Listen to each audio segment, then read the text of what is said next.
大家好，我是佑成中西医联合诊所院长蔡耀达。今天我们来看《鬼灭之刃》剧场版无限城篇第1章一窝坐在席。是念一窝还是蚁窝？一窝哦，真的吗？对，看《鬼灭之刃》都会学到一些很奇怪的字。对，例如对，什么灶门炭治郎。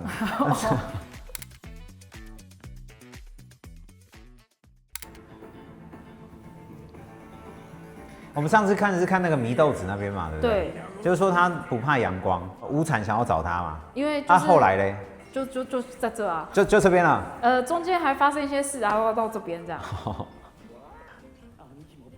这个是他弟，刚刚那个白色头发的弟弟。哦。因为我怕你不记得名字，对，白色。我不记得。这个你知道是谁吗？知道。他很吵。一善吗？善意。哦，善意，对，善意。知道是谁吗？知道。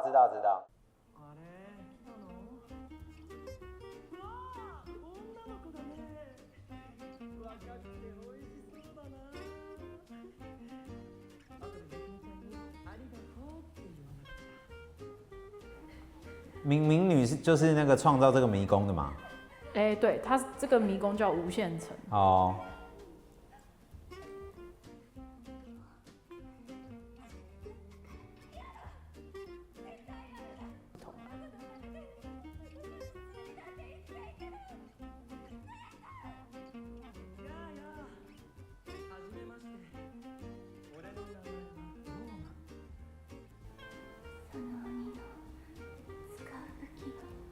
所以他设定是变态，是吗？不把人命当一回事的疯子吗？听起来好帅哦。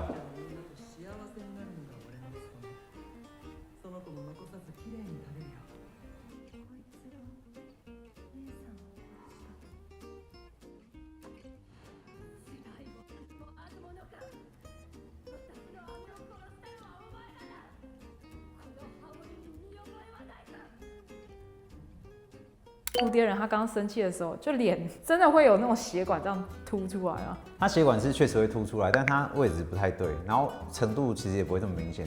在那个极度愤怒的时候，那个交感神经会兴奋，然后他的血压、心跳会上升，所以太阳穴的那前颞动脉就会有很明显的脉搏跳动。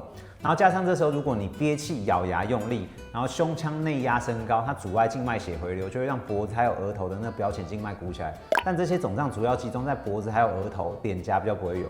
所以他额头这边是对的吗？对，没有错，那个额头那边是表浅静脉，你那个一出力它就会鼓起来，但是脸颊它不会。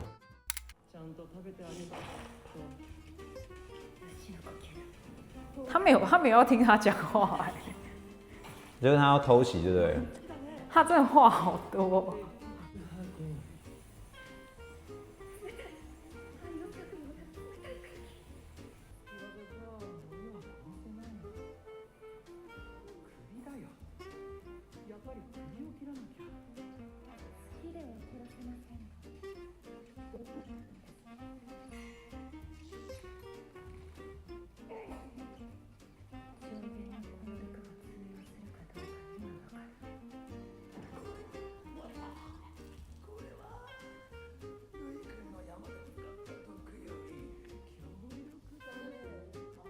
他这边中毒以后吐血是对的吗？有可能，因为刀刺进眼睛，如果进到深处，它去切断血管，它那个血液会顺着鼻咽，然后流到咽喉，然后就会引起吐血或是咳血。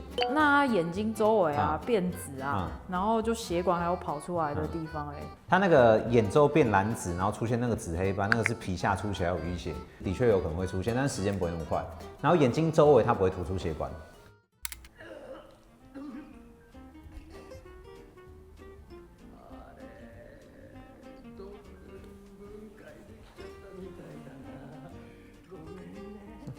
他讲话真的蛮奇怪的。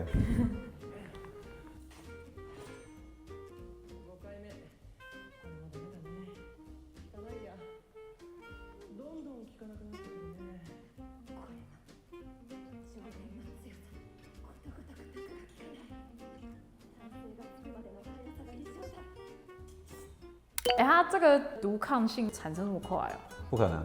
那几分钟，它唯一可能会发生就是受体脱敏，就是受体它暂时降低敏感度，让中毒反应变轻而已。所以是真的可以产生抗性吗？可以。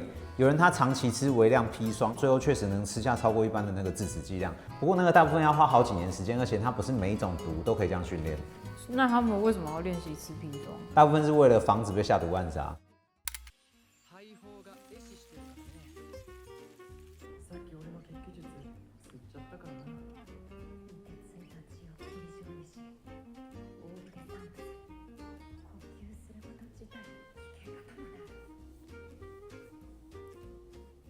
因为鬼灭他们都是用呼吸法，所以他就吸入进去这些冰雾，是真的会让他的那个肺泡坏掉吗？不太可能，肺部它的热交换效果很好，所以一般零下10几度的那个空气，它吸进气管啊，到肺部大概已经加热到30几度。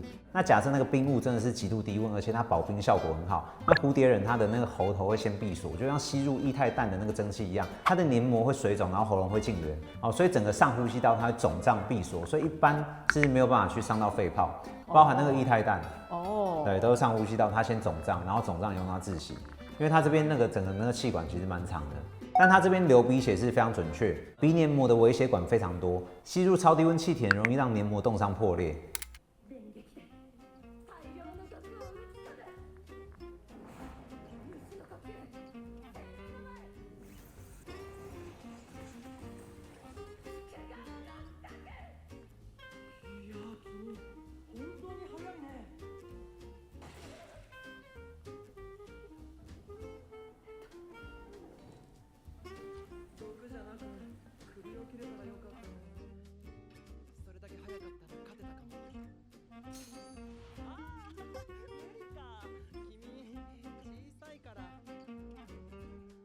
我这边想问啊，就我翻那个设定，蝴蝶忍很小一只嘛，它37公斤，哦，它37公斤，所以它砍不断鬼的脖子，这个设定是合理的吗？非常合理。假设砍的是一般人，这个体重大概就是边缘。那砍脖子的难度啊，是它必须要同时切断颈椎骨，还有很厚的那颈部肌肉，还有韧带。所以斩首它必须要有足够体重，还有肌肉量来提供动能，还有力矩。而且它要砍得非常准哦，不然刀一定会卡在颈椎里面。那我可以问一个，就是大家不可以学的问题，有研究多大的力量是可以砍断的吗？有，就法国断头台，它那个光是刀的重量大概就是40公斤，然后它从2.25公尺的高度，它自由落体坠落，它的目的就是100%要迅速切断那个颈椎还有韧带。你这个当初怎么实验出来的？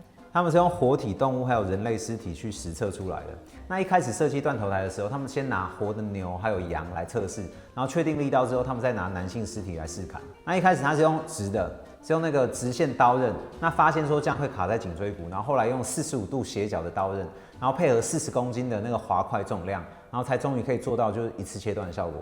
那它其实蝴蝶忍37公斤，其实也差不多啊。也没有差很多。那个断头台40公斤，那是光那一块金属刀头还有重锤的一个纯重量，而且是靠重力从2.25公尺的高度自由落体坠落。但蝴蝶忍它是一整个人才37公斤，所以它挥刀输出的能量连断头台1/4都不到，除非要把人绑死固定，让他从2公尺高啊全力跳跃斩击，才有可能就勉强砍断一般人的脖子。那如果是对方他会闪避，然后脖子又更硬的那个头目，那绝对砍不动。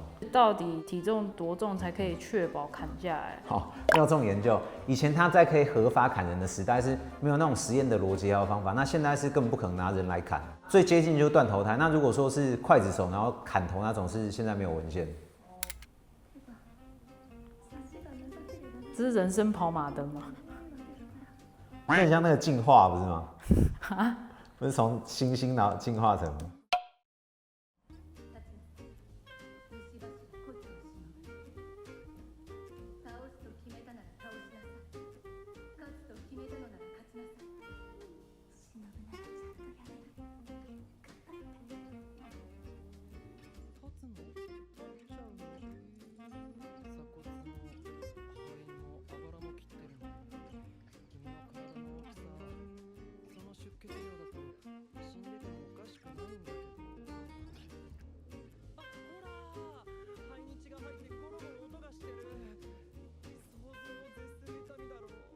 童魔这边讲的完全没错，就是蝴蝶忍这种状况，它最少是第3级，然后甚至已经达到最严重的第4级失血性休克，而且它是血胸，然后合并呼吸道机械。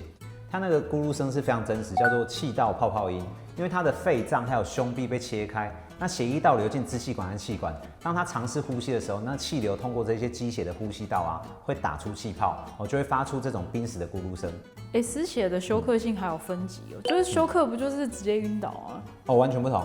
晕倒是大脑暂时缺血，那血流回去啊就会醒过来。但休克它是全身的血液循环系统彻底崩溃，然后造成所有重要器官它严重缺血缺氧，所以死人。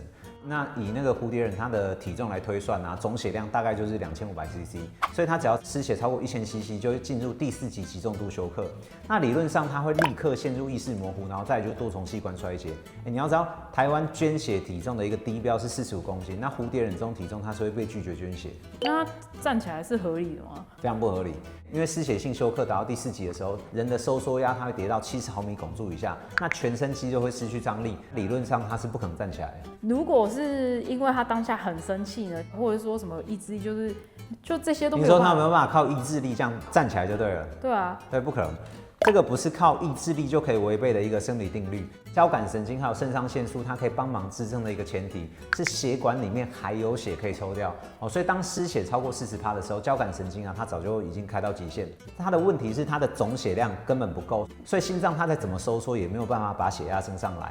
而且肌肉收缩它必须依赖血液，它不断去运送氧气和葡萄糖，在细胞内制造 ATP。那在全身重度缺氧的一个状况下，肌肉在化学反应上是根本没有办法产生有效力量。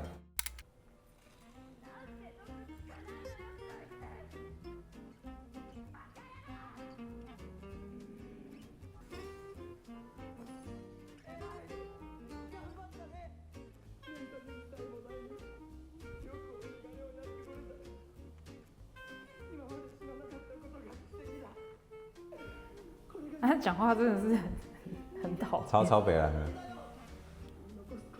他一边笑一边哭，然后一边讲这种话。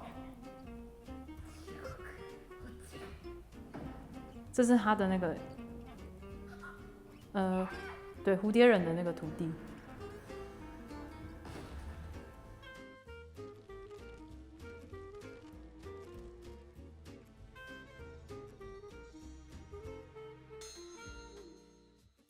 不过他这个童魔真的太强了吧？他这跟之前鬼差异很大他这设定根本是一个法系盗贼，就有超高敏捷，然后近战格挡，然后又自带远程法术控场。你怎么帮他叠那么多 buff？ 没有，真的就是这样子啊。可是因为他是那个上弦之二啊，他算是撇开上弦一，他是出现最强的一个上弦。可我觉得如果强度他设定成这样，是根本不可能打过我记得鬼杀队里面它包含住不是都是比较强的人类，然后没有特殊能力吗？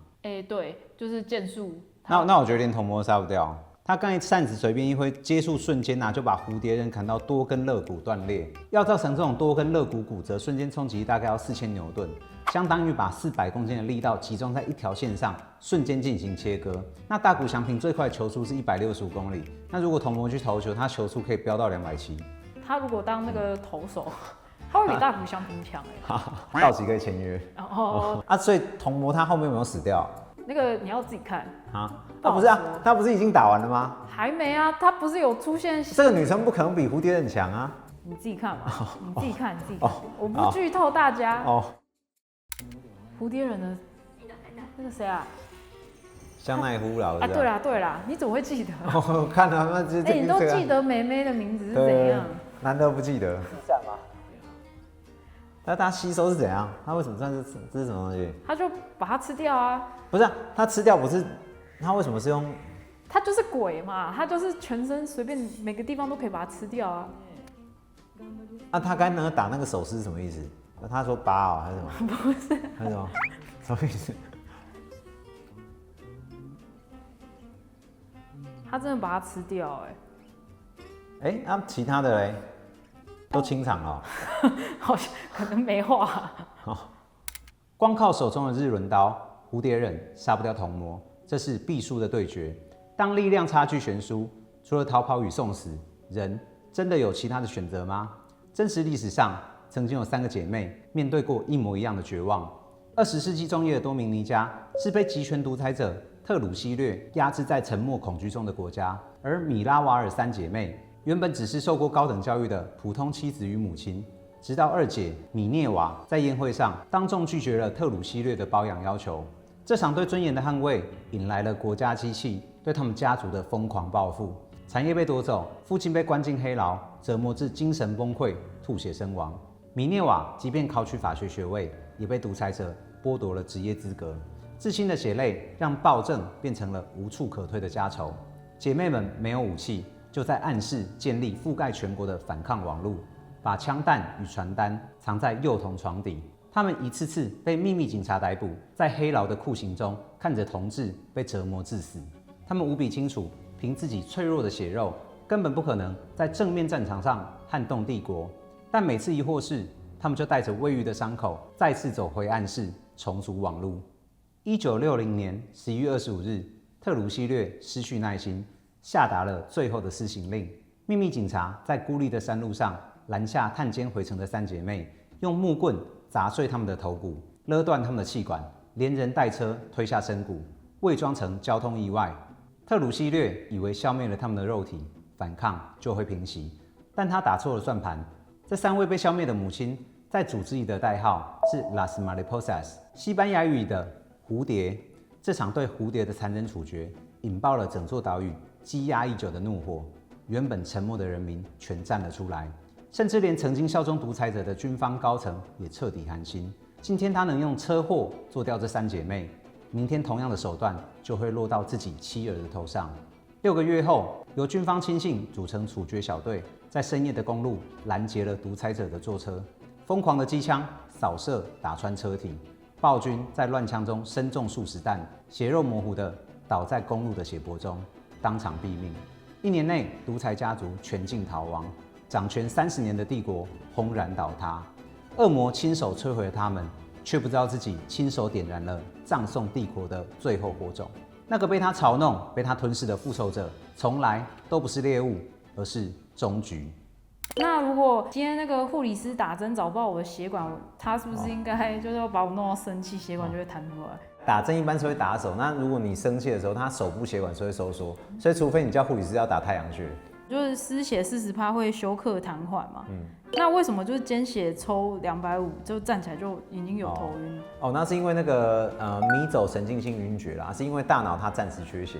所以如果有这种状况，你就是躺平，然后抬高双脚，然后补充水分，很快就好。抽血完呢都会有那个饮料可以喝嘛。哦，是这样子哦。是因为这样。因为我没有捐过血。为什么？我有贫血啊。你也37公斤吗？哈，没有啊。干什么？我又不是130几公分的人。他130几公分吗？好像130几还140几而已。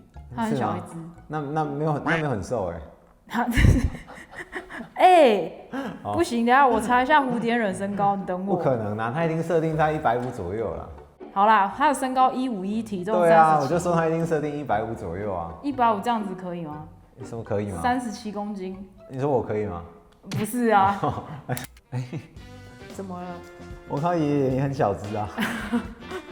所以爷爷可能是那个骨质疏松才退休的。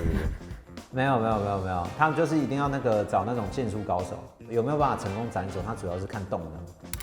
大家好，我是佑成中西联合诊所院长蔡耀达，今天我们来看无限城剧场版《鬼灭之刃》无限城。鬼灭之刃剧场版。无限城篇。无限城篇，太难了啊。